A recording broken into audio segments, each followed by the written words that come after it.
You're listening to the Ask Drone U podcast. You ask, we answer your drone questions. Whether you're here to turn your passion into profit or you simply fly for fun, we're a community of learners and teachers who aspire to achieve greatness. We are Drone U. Good morning, good evening, good day, wherever you are.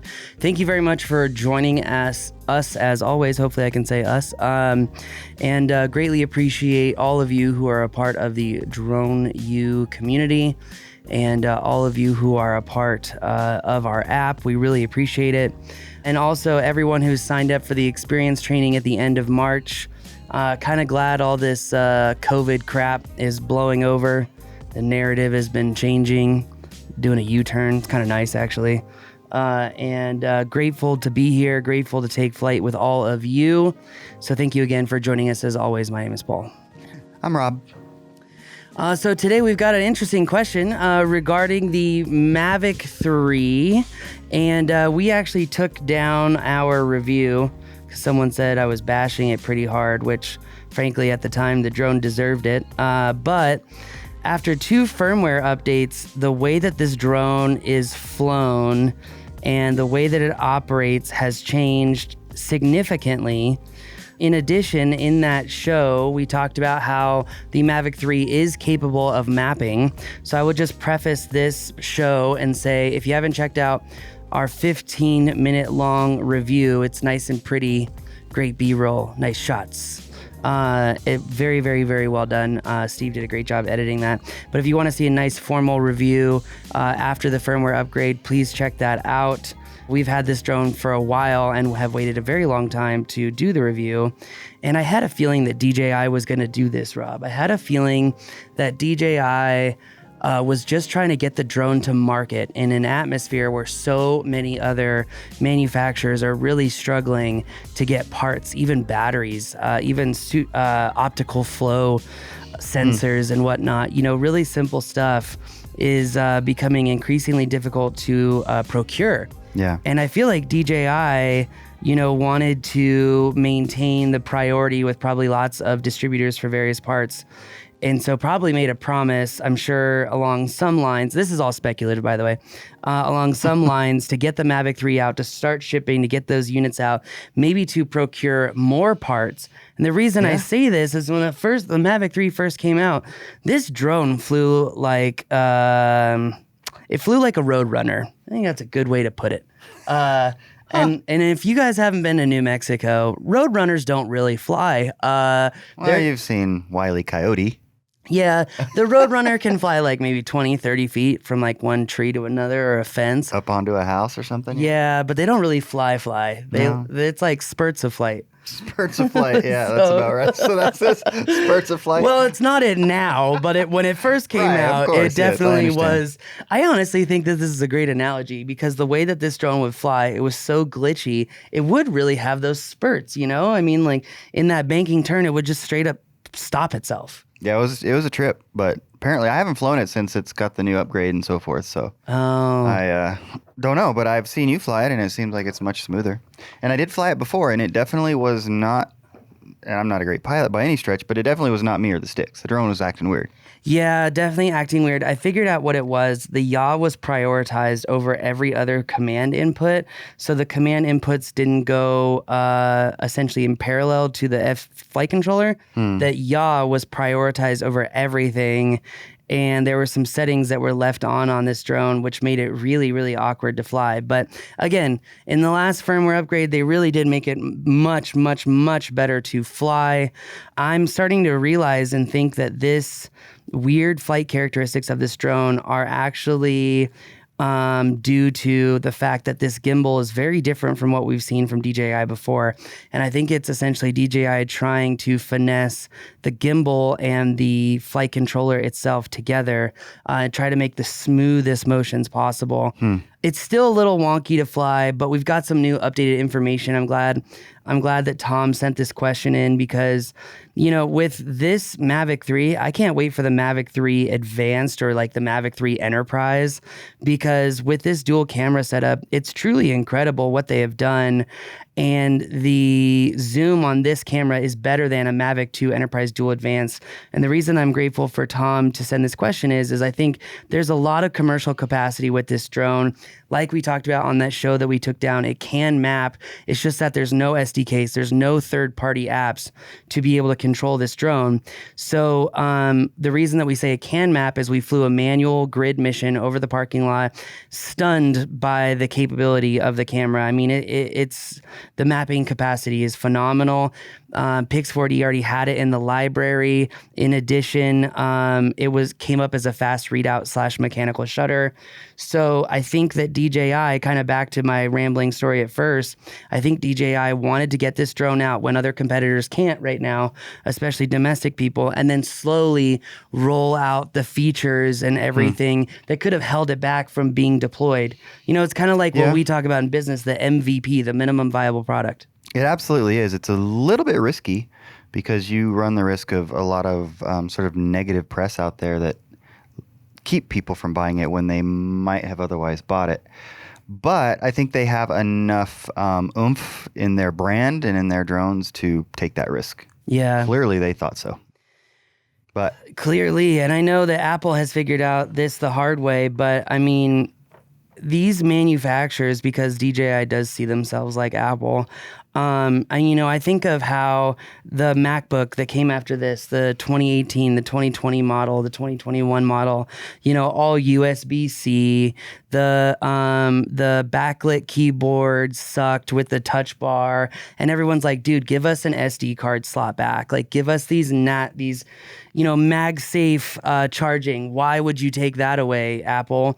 And my point in saying this is that it could actually take a few cycles of a particular product to get it back to what consumers really, really, really want. Apple learned that the hard way. DJI might have to learn it the hard way with this one, because I will say the user interface on flying this drone is still so basic. It kind of reminds me of like, I don't know. When I say it's basic, I'm thinking like California blonde, 18 years old, ordering Starbucks basic. Like, it's the user interface is so dumbed down. I feel like that's the audience it was made for. Ouch. So, not to label or anything. Not to, but I did. Yeah. It's like, not to offend you or anything, but the thing is I wonder what percentage of people that would fly this, particularly this version, say not a pro version, even pay attention to 90% of all of those other possible features that they've removed in the app, That's a good question. I don't think it's very high, would be my guess. Well, I think this goes back to like them knowing, like Apple, how much pain can we cause people until they stop buying? What is the actual trigger point? Well, but there'd be a purpose behind that, obviously, like in terms of, say, profitability. Yeah. Or what can we get away with relative to, I don't know, how many developers we have on staff. Or I just kind of wonder what's going on in the background to lead to these decisions, because they already had the app. Yeah, that's a really good question. That's what I don't understand. And the Fly app, like, they should have put this on Go4, not the Fly app. It's so limited, and the user interface, I mean, even after the update on the app, because they updated it yesterday, is it better? It's a tiny bit better. It's like maybe 2% better. But there is so much information on one screen. They're trying to simplify it, and honestly, I don't like it. I still don't like it. We should get into the question, because I want to give away the secret. If you are considering buying a Mavic 3 drone, I figured out a little formula that I think will empower you to use the most out of this drone. And I think that it will also save you some money in buying it if you are serious about it, because there is some real true commercial opportunity with this drone. I would say it's not fully realized yet, because we still need a lot of features to be released. We still need that SDK to be released. But I definitely think that DJI's plan was to launch the MVP and then slowly add to it and just continue, gaining market share against the competitors, because they've been losing market share over the last few years. So.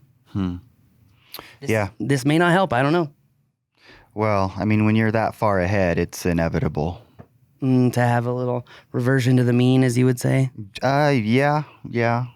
something like that. Let's listen. Hey, Paul and Rob, Tom again. Another question for you. Now that the Mavic 3 is out and some of us are starting to get them, I'm wondering if you have noticed any differences in the flight characteristics between the 300 firmware and the 400 firmware.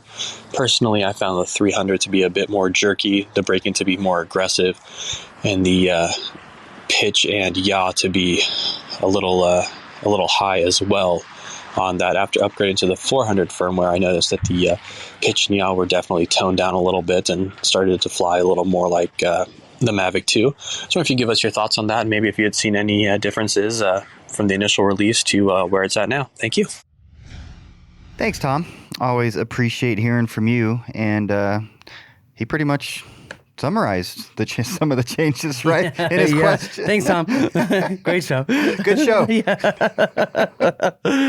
Well, I mean, he's got a lot of important points. The flyability has changed so much since the release of this firmware update. It's noticeable. I mean, you were there. You saw how awkward it was. It was literally not fun to fly. I mean, so I'll say this. So typically, I don't want to sound negative, but when you said, hey, come fly this and see what you think, I'm thinking, I'm not going to notice what Paul would normally notice. I'm just going to go fly and it'll be normal. And then 30 seconds in the air and I was like, holy cow. Yeah. This thing sucks. Yeah. It's not fun. I'm glad they changed that. I hope they continue to change it. And obviously it doesn't suck. I mean, it's a good drone. It's just all about how the software is working, I'm sure. It is a good drone. If you have fat fingers, though, good luck. No, I say that because the way that they put this SD card, it is nearly impossible to get to. Seems like that's always true for the SD card slots. But look at that. I mean, it's pretty deep in there. It's not, you got to take the whole battery out to get to it. They need a little slot for tweezers, right? Yeah.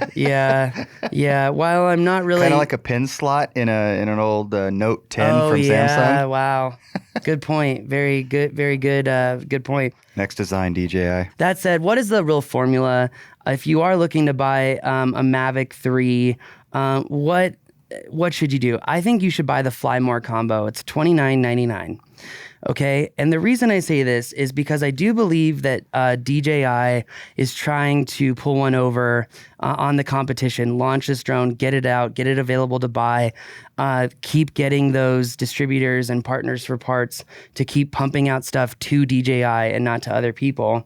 In addition, I will say I do expect there to be third-party apps for this drone in the near future. I just don't know when.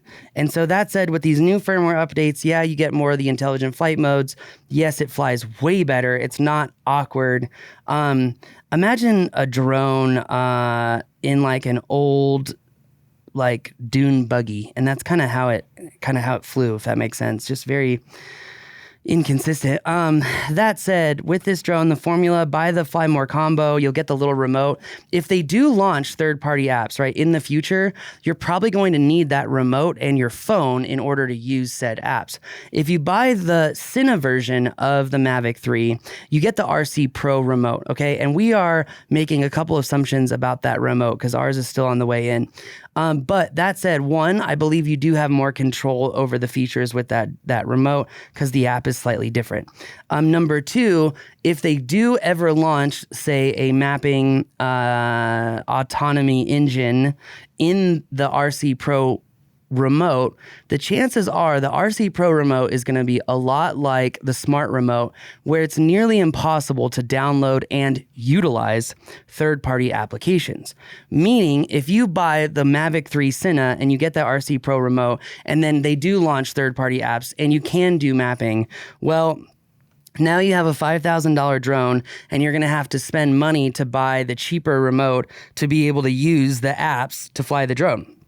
Because chances are, if the RC Pro remote is built on the same platform as the smart controller, which we believe it is, then you're going to have a really hard time using those third-party apps. So the hack, buy the FlyMore combo, you get the crappy remote, but then buy the RC Pro remote. This will save you $1,000 over buying the Mavic 3 Cine. The Mavic 3 Cine, yes, does have a 1 terabyte SSD. Yes, it does have, filming in Apple ProRes. But like I was kind of explaining to Rob in the pre-show, the clients who are probably going to pay you for those things like the Apple ProRes, chances are if you show up to a job with a small drone like this and they're wanting Apple ProRes, I have a feeling the perception is going to be less than professional, if that makes sense. I mean, it's really hard to communicate and exemplify how when you show up to a job site with a bigger, more robust aircraft, the level of professionalism and how you are treated is night and day from if you pull out a Mavic and start doing stuff. It's crazy. It is. But the reality is perception is reality.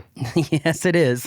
Very unfortunate set of events. And that could change over time as they start to realize at some point that you can get the same quality out of something much smaller and actually more maneuverable and can probably do some other cool things with it that you couldn't do with one of the big drones, right? Well, actually, I would argue, like, when it comes to action sports, when it comes to subject tracking, the Mavic 3 is not the drone for you. Inspire 2 is definitely going to be the way to go. I'm talking about getting into smaller spaces with that kind of a sensor. But I don't know. Anyways, as of now, you're probably right. You've been on enough sets to know. Well, I appreciate you saying that, Rob. But I mean, the smallest drone I've ever seen on set was an Inspire 2. And, you know, I know Colin Gwynn had done some work with the 3DR Solo on some Michael Bay movies, but I feel like that was kind of a one and done type of thing. You know, I know FPV drones have been on set, but I don't think that's the same class as this particular aircraft. And even those big FPV drones, they're substantial. So that said, I mean, I agree with you. I think, you know, the clients that want Apple ProRes, you're going to have a bigger drone anyway. I will say I love how this drone shoots 4K 120. In the new firmware update, they have that slow-mo feature, and it was 4K 120, which I thought was really cool. But, you know, when they still prioritize the yaw functionality over pitch, roll, and elevation, Rob, action sports is impossible. I tried tracking a car just down the street, down Holly, you know, and I tried coming across it. And because yaw is prioritized over the other inputs, I couldn't actually come across the car and keep tracking it. The car just literally drove away. And it did not look like the speed had changed. Maybe it did, but I literally couldn't catch back up to the car because all the controls are prioritized, which I think is a mistake by DJI. So that said, back to Tom's question, what do we think about the differences between those two firmwares? And another firmware has come out on top of that. It's an extremely different drone to fly. It's a lot better. It's less awkward. There's still some room to go. The features, I will say, as far as controlling the camera, if you have fat fingers, man, definitely get the RC Pro remote, because on an iPhone 10, there's literally like 2 Excel level size lines of data on the bottom of the screen with 8 font. No, literally, but it's like, you know, pick your exposure and here's your speed, and if you want to change that, you got to press this button and this button and this button, and it's like, you know what? Oftentimes, to get the really cool epic shots, we don't have time to with all that stuff. Like, it just leave it the way it is. Make it easy and simple. Don't stack everything on the bottom of the screen. Show us things like battery voltage. Let us have more control in the flight modes. I mean, everyone knows I'm big on ADI mode. This does not have ADI mode, but you can't even control the gains in all the other flight modes. So you really are treated like a child with this drone. I cannot wait until someone hacks this thing and we can figure out how to get in it and completely change it, because this could be like a little mini Inspire if you could actually change and tune it the way that you want to. But right now, this is kind of like if you bought a Corvette, you know, ZR1 or whatever, or ZR6, I don't know, C6, I don't know the models, I don't buy Chevy. But hey, look, some people are Chevy people, some people are Ford people, some people are Dodge people.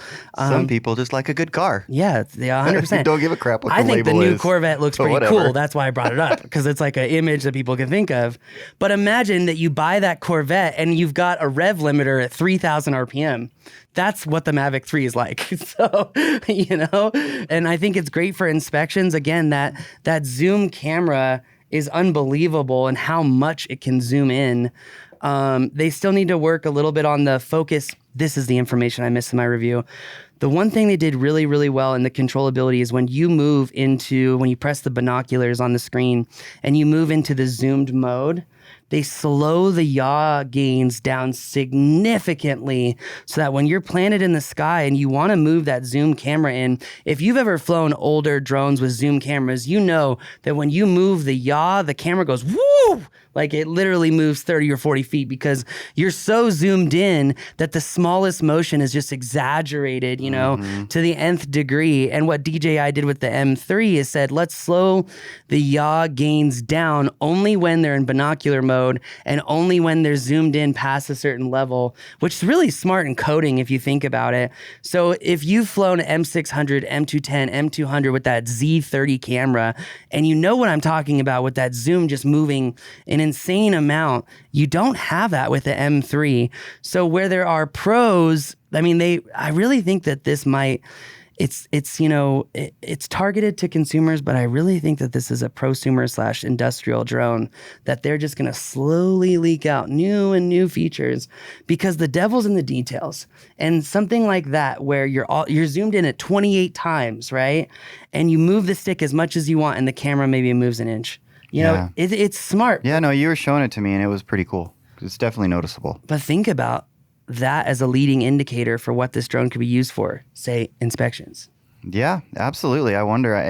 I'm just so curious about, from a business standpoint, how they thought about this drone and how they thought about the strategy of rolling it out. And I mean, at some point, the only difference could be a thermal camera and putting Pro on the arm. Literally, right? Yeah. And then obviously changing some firmware issues to make it more effective for that purpose. But yeah, I don't know. It seems like a pretty good platform. Let's make a prediction. Mavic 3 Enterprise, I bet, is a triple camera. A mapping camera with 1-inch sensor, this zoom sensor that they have, which is awesome, and then thermal. Because this gimbal seems all like at the same time? Yeah. Wow. Could that be a very good thermal camera with that kind of... I mean, if you look at the size of this gimbal, it's bigger than the Mavic 2 Enterprise Dual Advance. So maybe it's being set up to handle more. Well, and then look at, what was it, Parrot, who launched the triple gimbal camera? Anyway, yeah, I could absolutely see that happening. And yeah. I also am stunned. I'm like, when are we going to get an American drone that's something like this size? I know. That does what this right does. Right now, it's seeming like never. There must be serious supply chain constraints because honestly, it really doesn't seem difficult. So, you know? Yeah. I don't know. Yeah. Anyway. I have faith in the American spirit and technologists, if you will. I don't know. Certainly not me. So I have faith in America, but I struggle to have faith in certain Silicon Valley companies that are built on a culture of lies. Of lies, you say? Have you ever read the book Everyone Lies? No. It's all about how preferential, differential bias and how you say you do one thing, but the data of what you do says something completely different. It's a very good book on data. Anyway, that said, this was a very long diatribe. If you really want to see our cool, succinct Mavic 3 review, check it out. We gave you our little formula on buying this drone. If you're a commercial pilot, it may be in your interest to get this drone. Cell phone tower inspections would be great with this. Roof inspections would be really great with this. It's probably why Tom got it. That is probably why Tom got it. Surveillance would be good with this. So like crowd monitoring. I know that sounds wild, but it's true. Now, action sports, absolutely not. Subject tracking, absolutely not. Mapping, nope, not there yet. Is it possible? Yes. Definitely has the right shutter, definitely has the right camera, but we don't have the software to do those autonomous missions. And I will tell you, flying mapping missions manually is freaking hard, man. I don't care who you are, it's hard. It's harder to do that than me fly through a tree stump. It's probably exhausting because you just have to be so on it. Yeah. In sort of a boring kind of way. Yeah. And then also still photography, it's probably pretty good. Yeah, it's actually amazing. If you remember, I had done, we should get this photo to Kirill to put in the show, but I had actually done some editing with this bad boy, and I will just say that I am really, really happy with how these photos came out. If you remember this one from Longmont, I mean, the color range is amazing. That's what I really love about the Mavic 3 is you're really getting it's like mixing a Mavic 2 with an Inspire 2 and just getting better. And I mean, like, I love that image. I'd love to get that printed actually and put into Send it to me. my new house or new office. All roads lead to Colorado. All roads. Anyway, that's my affinity and bias for Colorado. But that said, honestly, I think you're going to have to make a decision here on whether you want to buy it yet. It's not all the way there, but it might be harder to buy these drones in the future. I don't know. I think buying the Cine version is not personally worth it. Just because if you're going to get hired to do those jobs, chances are you're going to want a better drone. Well, and for that much money, you're not that far from an Inspire. Inspire 2. So if you buy the Mavic 3 Cine to get that, you're at $5,000. Inspire 2 is $3,000. The X7, what was it, is like $2,800. So yeah, you're $1,000 over this, but I would way rather fly an Inspire 2 than this. Like an Inspire 2 is a drone pilot's drone. This is made for like new beginners who go to Best Buy and just want a cool little toy, you know?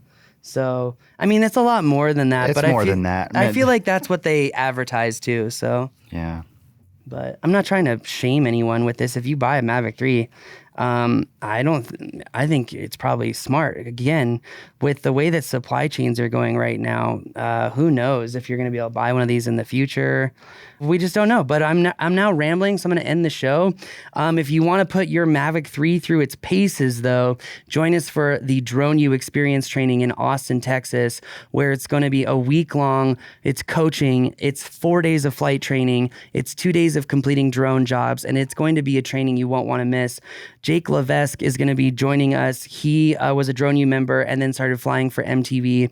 He has flown a lot of the shows you may or may not have seen, depending on the age, your age. So like there's some like paradise shows about, you know, reality dating and whatnot. He's done a lot of that. He's been able to travel to a lot of cool places, even during the pandemic. So if you want to learn from him. All over the world, yeah. Yeah. If you want to learn from him, make sure to join us because you will have unabridged, unadulterated time with him to ask him questions. And this is going to be one training you do not want to miss. Lastly, so many students, when they come to our mapping classes, our subject tracking classes, our flight mastery classes, they say they really love smaller groups and smaller experiences. Well, if you want that kind of one-on-one, you want a smaller group, then you've got to come to the experience training because we only allow less than 10 people to come. And I would argue probably only going to get 6 or 7. So I will say, with that said, you do not want to miss this training. If you love to fly, you're constantly learning, you're trying to better yourself, and you want to get a slew of training, flight mastery to master the operations, advanced photography. We're going to do literally missions each day to help you retain the information that you learn, advanced aerial videography. So you get more of those smooth motions to add to your repertoire, but also you're going to complete a drone job and get graded on that in real time so that you know how to better yourself. Get the answers that you need from the judges rather than from your clients. This way you don't have to learn the hard way. So instead of learning from failure, learn by doing an experiential kind of training. It's the way that they educate in Europe. So if you want to join us, go to experience.thedroneu.com. I promise you will not want to miss it.